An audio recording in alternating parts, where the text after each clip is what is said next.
Salam dostlar, hər vaxtınız xeyir olsun. Mən Qulya Badir Şahbazoğlu, 1-ci və 2-ci Qarabağ müharibəsinin iştirakçısı və qazisi. Dostlar, bu gecə yenə biraz yuxularımı qarışdırdım, biraz müharibədən olan o epizodlar yadıma düşdü. Yəni bunlar da itirk etməsin deyə, tarixdə qalsın, yaddaşlarda qalsın deyə paylaşmaq istədim. Bilmirəm indi kimə xoş olar, kimə naxoş olar. O da sizin qərarınızdır, siz bilərsiniz. Deməli, hamımız bilirik də, yəni Füzuliləri bildiyi kimi, Füzuli rayonu Covşatlı kəndi 93-cü il aprel ayının 4-də işğal oldu. Aprel ayının 4-nə qədər, deməli aprelin 2-si günü Qacar kəndi işğal olunmuşdu və Məngəl-Natəyə qədər olan ərazilərimiz işğal olunmuşdu. Yəni sağ, sol tərəfimizdə düşmən cəbhəni yarmışdı, belə deyək, müəyyən qədər irəliləmişdi. Biz biraz irəlidə qalmışdıq. Yəni biraz yarı mühasirə formasında qaldıq biz Covşatlıda. Deməli, Qacar alınan günün səhəri günündən aprel ayının 3-cü günü düşmən tərəf tankların çıxartdılar, elə mövqelərdə yerləşdilər ki, yəni gözümüzün qabağında, gözlə görüləcək məsafədə, yaxın bir məsafələrdə tankların, texnikaların yerləşdilər ki, sürətli hücum əməliyyatı yerinə yetirmək üçün. Bunu mən bir neçə dəfə danışmışam, yəni təkrarlıq olmasın, danışmalıyam. Həmin gündən, ondan da bir neçə gün qabaq, yəni deyim sizə ki, yəni bəlkə də bir ay müddətində idi ki, mən demək olar ki, həftənin 2-3 günün brigada komandirinin, batalyon komandiri vəziyyətdən çox yəni xəbərdar idi. Demək olar ki, tez-tez gəlirdi, görürdü, vəziyyəti bilirdik. Yəni batalyon olaraq bizim şəxsi heyət, demək olar ki, idarə heyəti hamı vəziyyəti bilirdi. Covşatlının yəni hansı təzyiq altında olmağın, düşmən inadla dirənmişdi ki, yəni bu kəndi işğal eləməli idi də, yəni bu göz qabağında idi, bunu hamımız bilirdik. Brigada komandirini də məlumatlandırmışdıq. Mən özüm də şəxsən demək olar ki, həftədə 2-3 gün qəbulunda olurdum, müəyyən məsələləri danışırdıq. Yəni ki, vəziyyətin nə qədər ciddiyyətini çatdırırdım. Brigada komandirinin şəxsən özünə özüm çatdırırdım ki, vəziyyət belədir. Yəni bu kəndi işğal eləməyə çalışırlar. Müəyyən dərəcədə yəni nail olacaqlarından da belə görürdük ki, yəni gücümüz yox idi. O qədər dərəcədə gücümüz yox idi. Dayanmağa imkanımız çatmırdı. Deməli, aprel ayının 3-cü günü mən bir də gəldim brigada komandirinin yanına. Bunu demişəm dəfələrlə, bir də deyirəm. Yəni vəziyyət o qədər ciddi idi ki, mən acizlikdən ağladım orada ki, yəni hönkür-hönkür ağladım ki, mənə kömək ver, mənə kömək elə. Mən rota komandiri idim, yəni indiki dildə desək, bölük komandiri. Obşum, mən kömək istədim brigada komandirindən ki, mənə kömək ver. Yəni biz o kənddən çəkilməyəcəyik, biz səngərlərimizdən çəkilməyəcəyik. Amma faydası olsun da, yəni keçməsin düşmən üstümüzdən keçib gedəndən sonra. Yəni həm rotanı qırğına verək, həm torpaq işğal olunsun. Bu da yəni müəyyən dərəcədə qəbul olunmazdı. Amma bilsək ki, yəni qabağında dura bilirik, gücümüz var, itki vermək olardı. Yəni şəhid qanı ilə vətən torpağı, elə torpaq vətən torpağına çevrilir. Nəysə, beləliklə heç bir kömək dəstək olmadı. Aprel ayının 4-cü günü Covşat kəndi işğal olundu. Günorta saatlarında, ardı saat 12-1 radələrində düşmən 6 dənə tankla hücuma keçdi. Deməli, səngərlərə yox, bizim Külümpü deyilən bir dağımız var. Bu Külümpü dağı da demək olar ki, yəni sosial şəbəkələrdən də hamı tanıyır. Belə də ki, Füzuli cəmaatı hamı tanıyır. Yəni Respublikada çox bu ad çəkilir. Ona görə elə hesab edirəm ki, tanıyanlar çoxdur. Səngərlərə yox, 6 dənə tankla birbaşa Külümpü dağına hücum elədilər. Həm də ki, piyadaların sayı hesabı olmayan piyadaların yəni ki, dəstəyi ilə, belə deyim, Qacar tərəfdən yəni ki, ermənilər hücuma keçir. Həm bizim elə bir ki, bir il əvvəl alınmış 92-ci ilin mart ayının 30-da işğal olunmuş Üçbulaq, o vaxt ki, Hoğa kəndi, indi Üçbulaqdır. Həm Üçbulaq tərəfdən Balanlı postu deyirik, orada işğal olunmuşdu.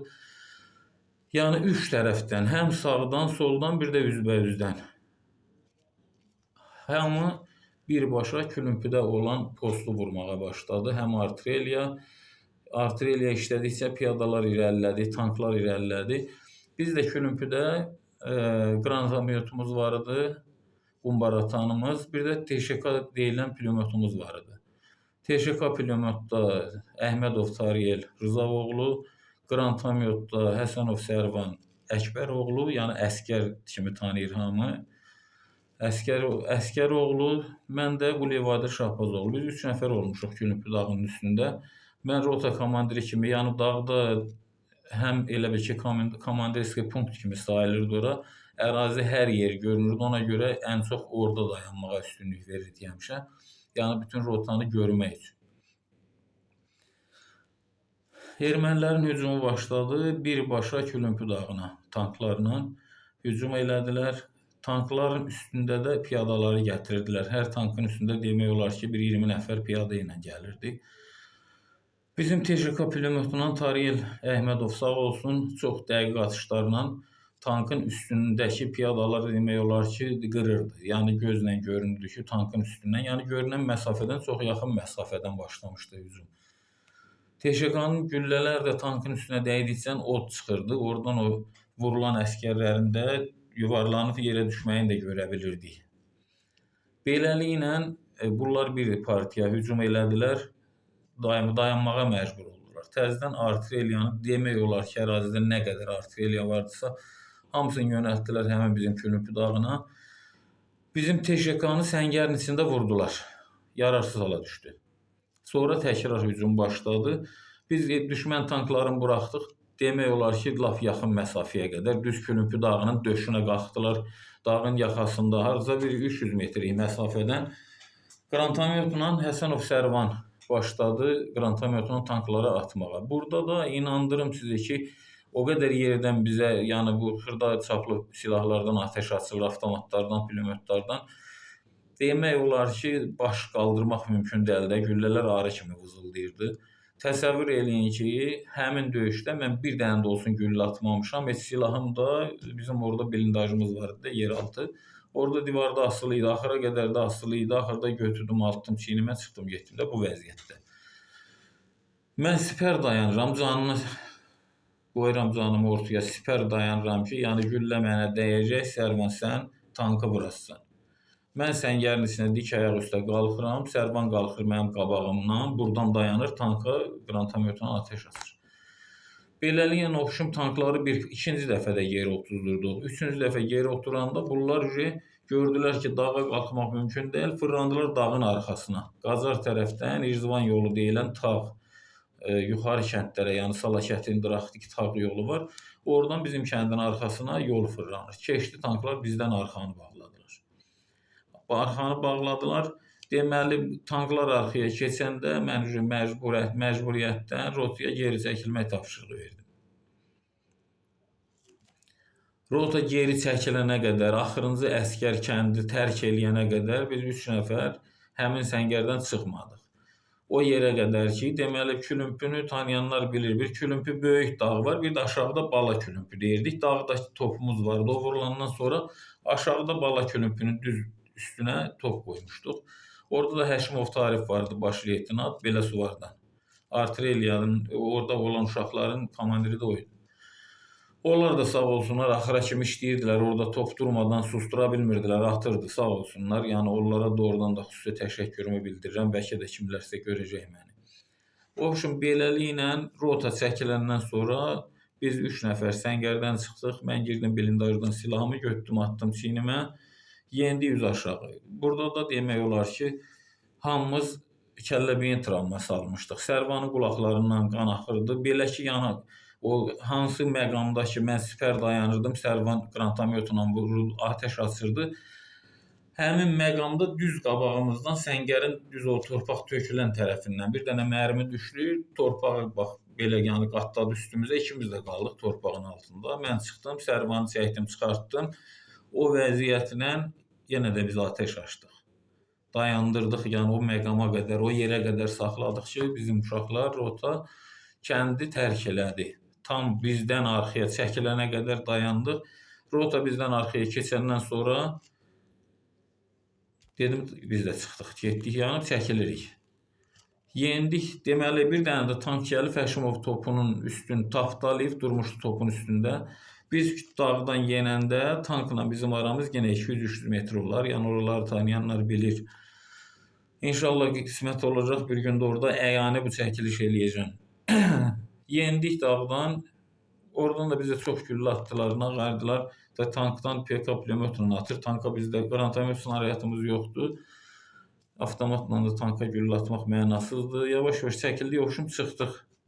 Gəldik Zərgər kəndinə mövqeyləndik, dayandıq. Oxşum bir müddət keçdi üstündən. Avqust ayının deməli Zərgərdə də çox məsələlər oldu. Orada da yəni doğrudan bizim Gövşat rotasının uşaqları həqiqətən say seçmə uşaqlar olub. Bunu tanıyanlar, bilənlər hamı bilir. Harda olublarsa orada düşmənə qarşı ciddi müqavimət göstəriblər. Heç vaxt belə deyim də, yəni boş-boşuna geri çəkilmə olmayıbdır bizdə. Həmişə sağımız, solumuz işğal olunandan sonra məcburiyyətdən geri çəkilməmiz olubdur. Bunu elə işğal tarixlərinə baxanda kəndlərini oradan da görmək olur. Zərgər kəndinə dayanmışıq. Bir neçə ay kəndin yarısını erməni alıb. 2 ay bir kənddə həm erməni, həm biz olmuşuq. 2 aydan sonra təzədən Zərgər kəndini geri götürmüşük. Orada da ermənilərə çox saylı əskərlərin qırmışıq. Bizim də əskərlərimiz şəhid olub. Zərgər kəndində bizim də hardasa elə bir döyüşdə 3 əskərimiz şəhid oldu. Ondan qabaq sonra ümumiyyətlə 5-6 nəfər əskərimiz yəni şəhid oldu həmin Zərgər kəndində. Amma Zərgər kəndin Məngəlin Atadağı da erməni idi. Zərgər kəndin Məngəlin Atadağın avqust ayının 5-də 93-cü ildə təkrar geri almağa həmin Gövşat rotasının əskərləri nail olduq. Biz şəxsən Gövşat rotası olaraq yarı Zərgər kəndinin o erməni götürən hissəsini də geri götürdük. Avqust ayının 5-i 93-cü ildə təzədən Məngəlin Atanı da geri götürmüşük. Avqust ayının 12-si günü Məngəlin Atadan Gövşat istiqamətinə hücuma da keçmişik. Yəni o qədər özümüzə güvənimiz, inamımız vardı ki, bu kəndi də geri ala bilərik. Əməliyyatımız uğursuz oldu. Belə deyim də, yəni ki, o vaxtki məsələlər bilinirdi də, dəstək yox, güc yox, qüvvət yox. Öz gücümüzə güvəndik, bir hərəkət elədik. Orada da əməliyyat alınmadı. Belə alınmadı ki, yəni erməni həddən artıq çox güclü idi, hər cürə silahları var idi. Tankımız vuruldu. Tank ondan bir neçə ay qabaq vurulmuşdu. Yox, burada biraz səhvə yol verdim, üzrü sayın. Həmin günü arxada dayanan bizim hansı ki, elə bir ki, belə deyim də, arxadan geridən Məngəlin Atada bir 5 nəfər əskər saxlamışdım ki, onlar baxsınlar, oradan bizə koordinat versinlər. Yəni gördüklərin bizə paylaşsınlar da, mühasirəyə girməyək. Sağımız, solumuz, harda vəziyyət nədir bizə desinlər. Təsəvvür eləyin ki, həmin 5 nəfər uşağı bir dənə snaryadına düz səngərin içinə düşdü. Snaryad 5-i də şəhid oldu. 5 dənə əskərimiz də həmin avqust ayının 12-si günü şəhid oldu. Allah cəmi şəhidlərimizə rəhmət eləsin. Kəndə girənə qədər də irəlilədik, düz kəndə qədər də çatmışdıq. Yəni ki, məsələ yenə də alınmadı, geri çəkilməli olduq, oturduq Zərgərdə. Sonra yəni işğal dövrü idi də, bunu danışmaq da çox ağırdır, inanın ki, yəni mənim üçün şəxsən çox ağırdır bu məsələləri danışmaq. Ətraf kəndlər, rayonlar hamısı işğal olub getmişdi. Avqust ayına qədər Ağdam, Cəbrayıl, nə bilim, çox rayonlarda hamısı işğal olub getmişdi. Pis vaxt idi, işğal dövrü idi. Deməli, Zərgər kəndin avqust ayının 15-i günü tərk eləmişik. Yəni ki, deyim sizə ki, yenə də eyni qaydada geri çəkilirik tapşırığı ilə kənddən çıxmışıq. Çünki sağ tərəfimiz Dövlətyarıya qədər getmişdi. Sol tərəf təzədən Məngəlin Ata yüksəkliyi erməni götürmüşdü. Fialatovka deyilən əraziyə qədər, yəni Füzuli şəhərinin düz birinci küçəsidir, məhəlləsidir. Fialatovka başda oralara qədər düşmən irəliləmişdi. Məcburiyyətdən geri çəkilməli olduq. Gəldik Füzuli şəhərində mövqeyləndik. Avqust ayının 17-si günü Füzuli şəhərin hamı tərk elədi. 15-i günü qərargah briqada hamı köçüb getmişdi. 17-si günü batalyonlar sıra ilə Füzuli şəhərini tərk elədilər. Buradan da yəni məni görürlər, eşidirlər, tanıyırlar, kimlər də deyirəm, özləri də bilirlər. Batalyonlar Füzuli şəhərini tərk elədilər. Biz də Gövşat rotası olaraq 839 nömrəli hərbi hissənin 3-cü rotası. Mən də tapşırıq verdim ki, gecə saat 3-dür, biz də çəkilirik. Bir rotada cəmisi 77 nəfər əskərimiz var. Bu 77 nəfərlə Füzuli şəhəri boyda şəhəri qorumaq qeyri-mümkündür. Bunu hamımız bilirik. Çəkilməli oldu. Opşum, pendir zavodu deyilən ərazinin körpünün qabağında dayandıq qardaş. Hara gedirik, niyə gedirik? Nəsə uzun məsələdir. Yəni biz gedib deyəcək erməni aldı, heç kim deməyəcək ki, hə, nətər aldı, niyə aldı. Amma bizim özümüz öz vicdanımıza nə cavab verəcəyik? Bax, bu məsələ bizi saxladı orada. Dayandım mən ki, ay uşaqlar, hara gedirik? Biz bu torpağı qoyub gedirik. Yəni ki, bir dənə də atış yoxdur, güllə atan yoxdur, erməni, düşmən, hücum, heç bir şey yoxdur. Boş-boşuna Füzuli şəhərini buraxıb gedir ordu. Təzədən qayıtdıq 1-ci körpü, Universal körpüsünün qabağında gecə saat 3-dən sonra 4 saat olar. Oturduq, bunu danışmışam bir neçə dəfə. Səhər açıldı, səhər böldüm uşaqları, təzədən payladım rotanı. Şəhərin yarısına qədər çatır. Avqust ayının 18-idir. Bizim bir Hacıyev Malih var, Füzuli şəhərindəndir, taksi şoförüdür, amma müharibədə iştirak eləyirdi. Taksi də özündə idi də, o vaxt 2050-də nə maşın vardı, özündə idi. Qaz 24 maşındır, Qaz 24 markalı taksi maşındır. Maşın Malihin özündədir. Həmin bu ərəfədə Malih getdi, maşını gətirdi, Qaz 24-dür. İndi Qaz 24-lə güya ermənini alladırıq da, düşməni alladırıq. Füzuli şəhərinin hər yerinə giririk, gecə işıqsız, güllə atırıq orada, buradakı, güya burada əskərlər var da belə. Avqust ayının 21-nə kimi bu məsələ belə, yəni ki, bu davranışla özümüz həm özümüzü, həm də düşmən tərəfi allatdıq ki, Füzulidə həddən artıq canlı qüvvə var. Yəni Azərbaycan ordusu tərəfdən. Avqust ayının 20-si günü briqada komandiri mənə bir dənə tank, 26 nəfər hərbi polis, Sumqayıt polisi idi uşaqlar, bilirəm ki, Sumqayıt hərbi polisi ilə 26 nəfər döyüşçü, bir dənə də tank verdi mənə. Gətirdim tankı.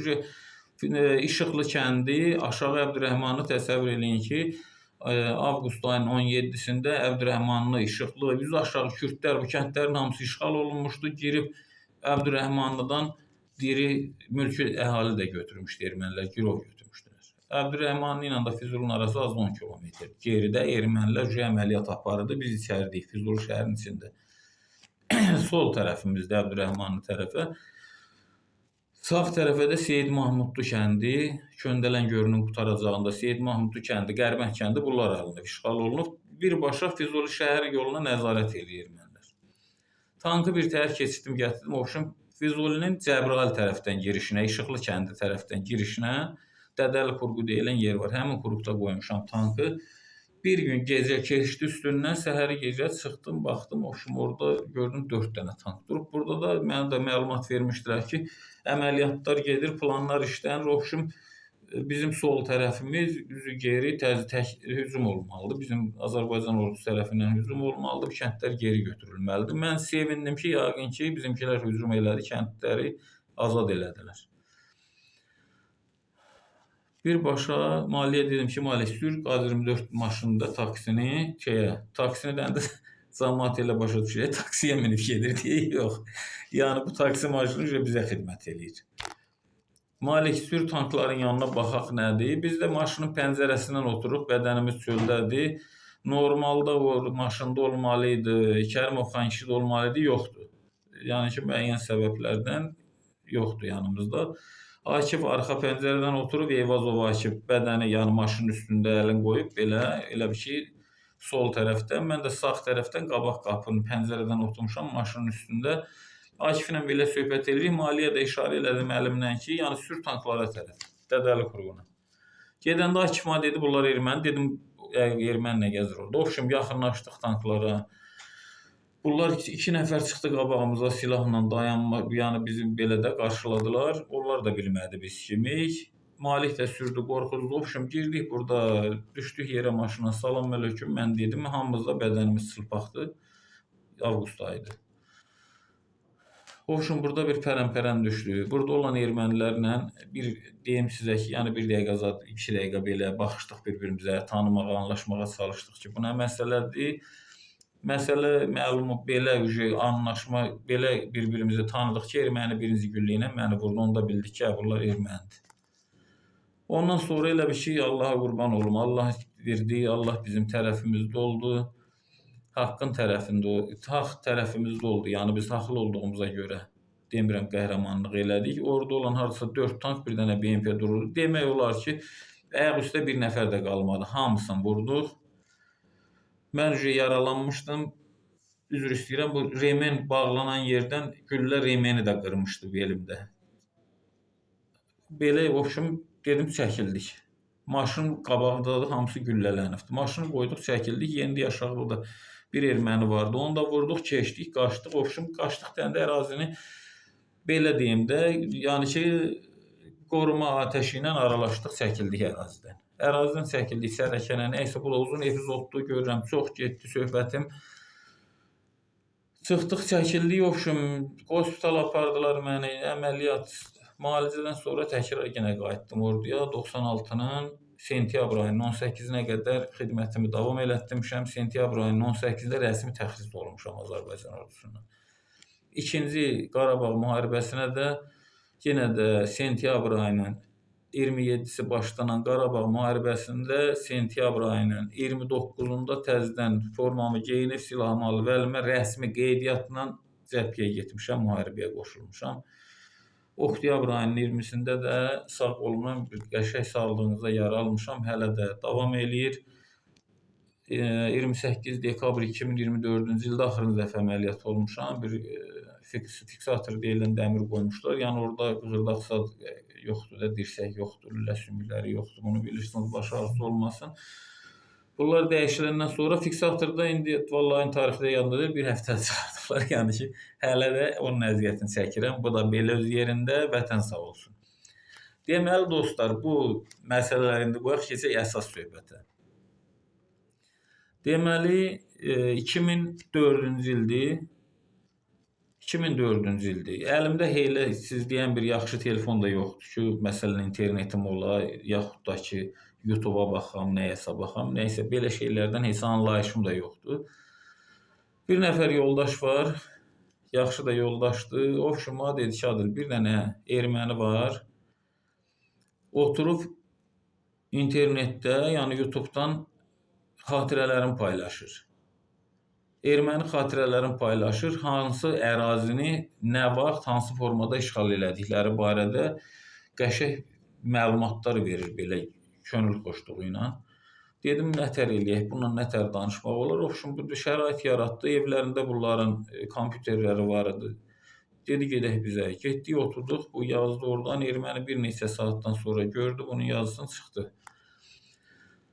Burada da baxdım, bu gəlinə kimi göstərdim ki, bax, Qacar kəndi nətər alınıb. Hamısını elə bir ki, Sputnikdən şəkil qoyur, sonra da əməliyyatı hansı istiqamətdə bunlar başlayıblar, qırmızı xəttlərlə də həmin əməliyyat istiqamətini göstərir. Bu da Ruscan danışır. Mən də Ruscan elə belə az bilirəm, amma bu birisi yoldaş qəşəng Rus dili müəllimidir. Bu buna sual verdi ki, bu Gövşat kəndin neçənci ildə hansı formada yəni işğal elədiniz, zəbt elədiniz. Erməni sırası Sputnikdən bir şəkil qoydu, Gövşat kəndi və ətraf ərazi. Tanklar harada dururdu göstərdi, qırmızı xəttdən də 3 yerdən tankların kəndə hücum istiqamətini göstərdi. Dedim ki, hə, düzdür. Yəni gördüm ki, fakt danışır da bu adam. Dedim ki, hə, düzdür. Bu ora yazdı ki, hə, razılaşdıq. Olanların hamısını bu yazdı ki, bax, gəldik belə buradan. 3 istiqamətdən gələn 6 tank bir yerdə cəmləşdi. Umut müəllim var, kəndçimiz. Umut müəllimin evinin arxasında cəmləşdilər. Oradan başladılar Külümpiyə hücuma. Yəni alınmadı. Bunların hamısını danışdı. Axırda, yəni ki, bu adamla söhbətimizin yekununda deyəndə, yəni ondan sonra söhbətimiz yekunlaşdı. Bu erməni dedi ki, bu o qədər yaxındır, yəni o çox güman ki, o aşağıda duran tankın üstündə olub o erməni, içində olub yəni.